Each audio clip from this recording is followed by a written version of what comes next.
Hello, I'm Chuck Wooden. I'm also joined by my co-host, Justine Ginsburg, and you're watching the Veterans Corner. Thank you, Chuck. If you haven't seen the Veterans Corner before, it's a show dedicated to our veterans and their families and all those who give our veterans support in the community. Thanks, Justine.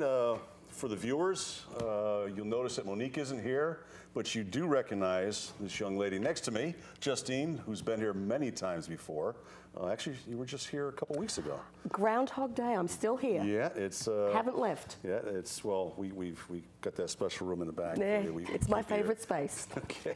You know, for those that don't know Justine, she's been a guest here at the Veterans Corner many times representing Resilience Grows Here. She's a community health coordinator at Farmington Valley Health District and holds a BSN and is a registered RN. You know, she's a director and founder of Resilience Grows Here, being a guest on this show so many times. She's also a host and was instrumental in starting the Nutmeg program, Health Matters. Indeed. Thank you for filling in for Monique while she's away. I did talk to Monique before we got here today, and she wants to say hi to the viewers. She should be back in February.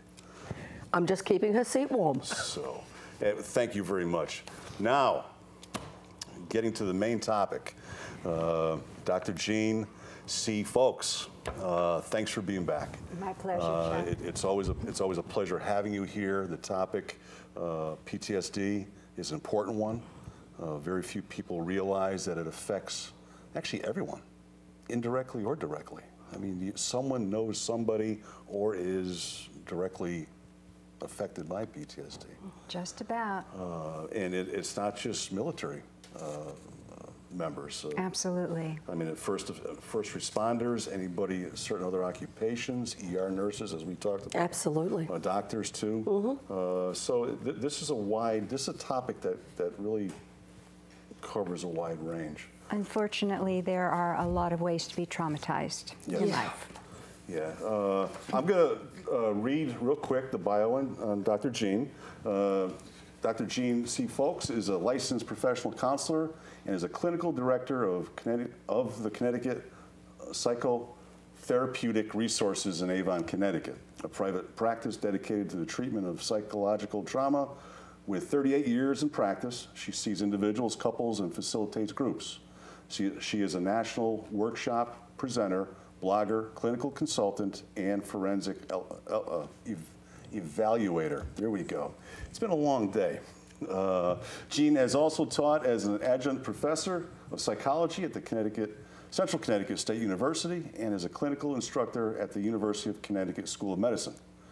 Jeanne is an EMDRIA approved consultant, has advanced training in emotional freedom techniques, and is a master in ART clinician. She is appreciated by clients, students, and consultees alike for her insight, skill, and warm, good humor. We can all vouch for that.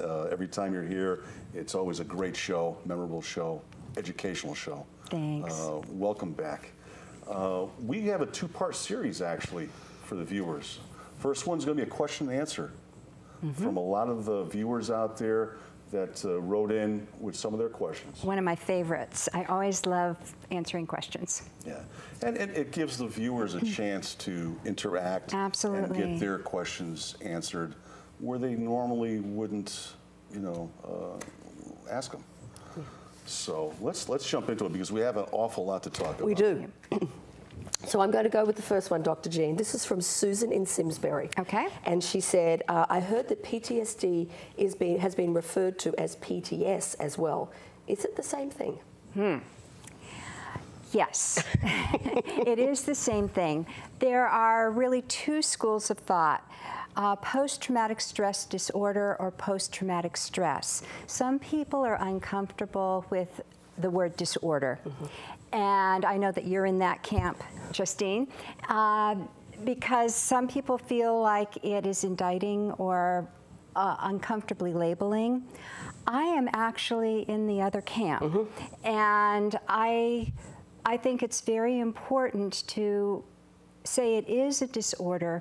I mean, I wish the D stood for dysregulation, but it doesn't. It stands for disorder because PTSD is all about the disordered physiological responses to here and now events that are really not that severe, but remind us of times when something was life and death. And so we have a disordered or a dysregulated reaction to fairly benign things in the here and now, which is unbelievably disturbing, uncomfortable, and distressing for both the people with PTSD and the people around them who love them. And in the diagnostic world, PTSD is still the standard of how we talk about this phenomenon. But if someone has a problem with the D disorder, I have no problem calling it PTSD for that individual, because it's all about whatever's going to make them comfortable. Absolutely. And look, I think for a lot of our veterans and a lot of our veterans' families, there's a necessity in having the D attached to the disorder, because for the diagnostic abilities, particularly of the VA, for compensation and for our veterans being able to have a percentage of disability claimed, there does need to be the diagnostic criteria. So absolutely. And what I would love to see is for us to leave the D in and be more compassionate around it. Again, it's just about that destigmatization, isn't it? It is. And the D really is just, it is, I mean, we don't destigmatize cancer because we're all comfortable with the concept, and we don't make people feel uncomfortable if they've been diagnosed with that. So, absolutely. All right, Chuck. Next question. Next question is from Fiona from Granby. I love the name Fiona.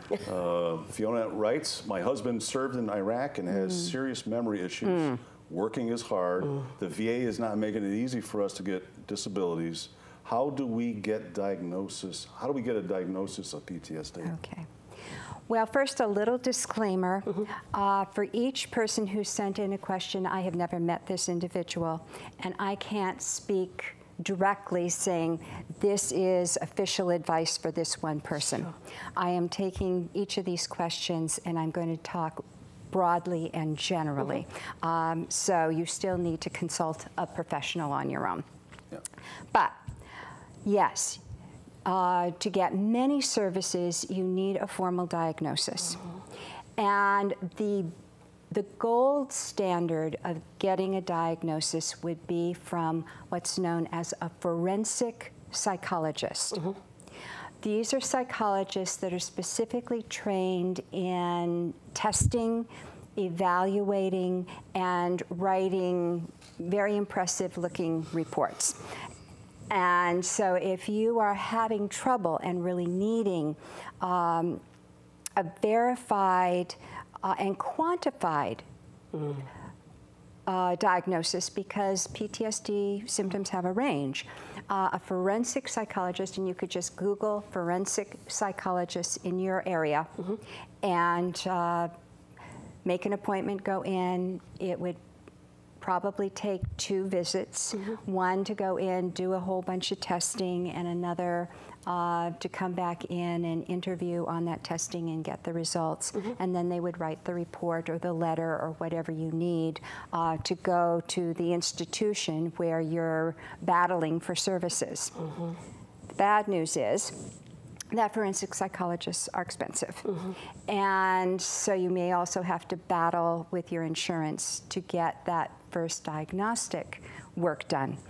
And you can justify that to the insurance company by saying, you boxed me in. You're saying I can't have services because I've got a verified diagnosis, and I need this to get the diagnosis verified, therefore, and if they're still getting trouble, then I would go to the state insurance person. I know there's a title. Ombudsman, I think they are. Ombudsman, thank you. and say, I need help with this. Absolutely. Yes. And you know, Chuck, I know with our veterans and our veteran families, it's something that we're always talking about in really advocating for these services being available. And one of the most unsettling parts, I think, for the work both you and I do is when our veterans have to battle to get a diagnosis. I mean, they've already endured the battle. It's common. Yes. They shouldn't have to fight when they come home. Excellent. Yeah. Well, I'm sure that helps Fiona in Granby. And there was one other piece of Fiona's question that I just want to address very briefly, because she mentioned that her husband has serious memory issues. And a lot of people aren't aware that cognitive dysregulation is one of the criteria for PTSD. It's intrusion, avoidance, physiological hyperarousal, and cognitive dysregulation. So intrusion is nightmares, flashbacks, all the things that intrude and just show up uninvited. Avoidance is trying to repress feelings and memories. It can be avoiding certain areas. I work with people who are in traffic accidents who can't drive down the road where the accident happened. Trigger points. Trigger points, and they're really trying to avoid. Physiological hyperarousal is the extreme vigilance. It's the heightened startle response. It's all the things that the dysregulation is all about. And then the cognitive disorganization, it's problems with short-term memory, it's having difficulty processing simple things. People will report, you know, I read a newspaper article and then I couldn't remember a thing that I read. It's having trouble with, you know, just the here and now simple memory processes that are compromised by PTSD. So, you know, if Fiona's husband does get it evaluated, they would definitely spend time measuring his memory issues. Wow. And you know, that's another interesting point when you look at our veterans, and many of them who come back and they want to become students again, how the interference with that short-term memory. It's so hard to study and their tests. ability to study. And you know, these are highly trained, incredibly valuable members of our community, and the challenges that they face in college can be, can seem insurmountable, and they can feel like a failure and that there's something wrong with them, when in fact there's nothing wrong with them. It's a symptom of the condition. Absolutely, and it's treatable. Absolutely. And it can get better. It's not necessarily a permanent state. Absolutely. So. All right, so we now have Jeanne from Heartland. So she says, PTSD has robbed me of my husband. He is so different from when he was deployed. Will this ever get better? I feel like I'm married to a stranger. It's common. That's common and so, so painful. I don't know from this question in what way Gina's husband is different. He may be very depressed and withdrawn and non-communicative, hard to talk to. If he's in the constellation of avoidance symptoms, it may be, I'm fine, leave me alone. And she's saying, but I want to help you. And it just escalates, and I said, I told you I'm fine, because every time she says, I want to help you, it's indicating that there's something wrong. He may have anger issues, the more explosive hyperarousal stuff where he jumps at the slightest noise and is highly reactive, has tremendous sleep disturbances. It may be very hard to sleep in the same bed because, you know, of his reactivity, that, you know, his wife may just turn over and he's sitting up in bed, you know, in a full, you know, cold sweat. So, not only that, I mean, just from hearing, actually, me working in corrections for 20 years, I'll put this out there, you know, that there was a time where I launched my ex-wife right off the bed. and she moved the wrong way. Next thing I know, she's yelling at me. She's on the floor. Yeah. I actually kicked her right off the bed. Yeah. And probably had absolutely no recollection of doing it. None. And I've heard of that happening. And for Jeanne, it may be something more subtle. It may just be that, you know, her spouse is moody and has trouble having fun, doesn't want to go out, doesn't want to go do things, doesn't laugh at the same things. And treatment would be ideal, but, you know, he has to be open and willing. And Jeanne can also consider getting some treatment of her own. Yeah. I think sometimes spouses spend so much time getting their PTSD spouse into therapy that they don't realize maybe I need to be talking to somebody and figuring out how I make adjustments to what's going on here, because I can't change this other person, but I can change me. So We did a show about a year ago, whatever it was, I lose track of time, on the same topic, families. And maybe that's something we should consider, you know, not too far down the road. Again, to reinforce that to family members, friends. absolutely, it's a tough gig to be the family member of somebody struggling with a chronic condition. And caregiver burnout becomes such a prevalent issue for the caregivers. Yeah. All right. Well, I mean, therapists, counselors, clergy, they all need to talk to somebody once a week. Right. I mean, so otherwise you're taking, you know, for the family members helping out, they're actually taking a lot of that grief on their shoulders. Absolutely. So it's important that they do reach out to get some help. Yeah. This is from John from Windsor. Okay. My partner serves in the National Guard and is deployed twice. They don't think there is anything wrong with them, but they get so angry over little things, and their drinking is getting worse, which is common. We have 3 small children. What do I do? The drinking's really worrisome, and I'm glad that we're mentioning the drinking because we haven't really talked tonight about substance abuse and addictions as one of the elements of avoidance. It's numbing, it's distracting, and the problem is that a certain amount won't continue to get the same result. So John's partner is increasing the amount he or she drinks, and it will never be enough. So I would really work on getting the drinking under control, because if the drinking's not under control, you're not going to be able to treat anything else. And so I would, first line of defense, I would go to the family doctor. I would talk to folks in AA. I would, talk to my spouse about going to meetings and saying, this is not sustainable, and you're scaring me, you're scaring the kids. Yeah. And even if you're not yelling and screaming, and this person does also seem to have some anger issues, so if you are taking away your editor with alcohol, it's going to get a lot louder and a lot scarier really fast.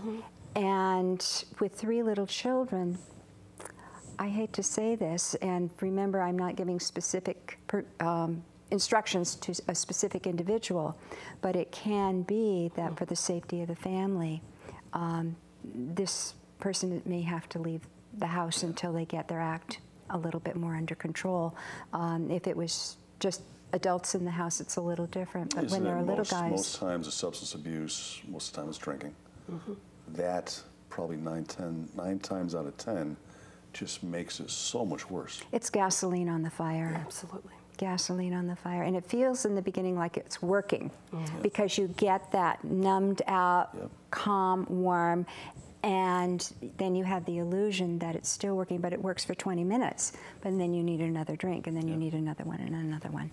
And the stresses aren't going to go away. I mean, we've got 3 small children that are going to grow into 3 adults and 3 adolescents. So those challenges of raising children is going to continue. So, okay, so now we have Penny from Norwalk. Okay. My friends and family do not understand PTSD. My father tells my husband to snap out of it. and my mother thinks I should leave. How do I help them understand that it's not my husband's fault? This is a real pet peeve of mine. There's that judgment piece, huh? Yeah, I hate it when people say snap out of it. What you have to understand is that PTSD is a physiological as well as an emotional phenomenon. It is not a character flaw. It is not a matter of will to just say, I'm just not going to have flashbacks anymore. Well, gee, why didn't I think of that? It doesn't work that way. These symptoms come unbidden. That is what's so awful about it, is that it is not under the person's control. What is under the person's control is their ability to get assistance, to work, to heal. But there's no such thing as snapping out of it. Quite apart from the fact that it's harsh and cruel, it's not possible. And if we can back up into a calmer place, and I can get past my desire to punch this dad in the nose, and to come back into a place of unemotional facts. The fact is that he needs more education in PTSD, and oftentimes the person saying snap out of it is so disturbed and distressed by the symptoms that they just want them to stop. And so if we see that as a coded message, I think dad is scared and overwhelmed and just wants the symptoms to stop. Absolutely. I think there's more people out there that, I mean, more than not, that don't have the education, that think it's that easy. Just snap out of it. Wouldn't that be wonderful? And you know, for Penny, she's the caregiver here, and more than ever, she needs her parents' support. I mean, more than ever, she needs her parents to be on her side. Absolutely. And to be her advocates, and, you know, sometimes to tag in so she can get a rest. I mean, that's one of the things we see with our families, is often they don't have someone they can tag team with. So they are primarily responsible for everything. Well, knowledge is power. Absolutely. And information helps dilute ignorance. So. Well, we got about 2 minutes left. Wowza. This goes by so fast. It does, doesn't it, in the blink of an eye. And you know what? We got 2 questions left. Maybe we can get through them. This is Betty from Canton. Trying to get my husband to keep returning to the VA for treatment is nearly impossible. He has severe PTSD, and every time he goes, it seems like he sees a different counselor. It's like he has to relive it over and over again. Help, she says. It is so not helpful when you're seeing multiple counselors. It's like you're starting over. It's like take a number at the deli. And that is not a viable treatment model, because you are going to have to start at the beginning and tell the awful story again and again and again. I don't know what their situation is for out-of-pocket treatment. There is an organization through the International Association for EMDR, EMDRIA, that is the Humanitarian Assistance Program, HAP, H-A-P. If you Google that, you can possibly find an EMDR therapist that is willing to work at a reduced fee, and so that you could manage to pay out of pocket and get out of the deli and get someplace that really knows and cares about you and takes the journey one step at a time. But you know, you have to see the same person every time for that to work. Absolutely. Well, that's all the time we have. We have 1 question left, but what we'll do is... Maybe we can put it into the next episode? Exactly. This is the 2-part series. We'll open up the next series next week with that question. Sounds like a plan. And that's, we got actually less than a minute left. Thanks, Jeanne. Thanks for being here. You're so welcome. Keep the questions coming. They are enormously helpful and represent what people are actually worried about. And that's what you're trying to do with this show, is address real needs, Chuck. So thank you for all that you do. Thanks for co-hosting. You definitely, you've got a lot to offer to this topic. That's all the time we have. Once again, I want to thank our guests this evening for being here. I want to thank you, the viewers, for joining us. I'm Chuck Wooden. And I'm Justine Ginsburg. Good night, and we'll see you next time on A Veterans Corner. Good night. So it's probably still running. It is still running. I think it's off. There. Are we off? Yeah, we're off. Okay.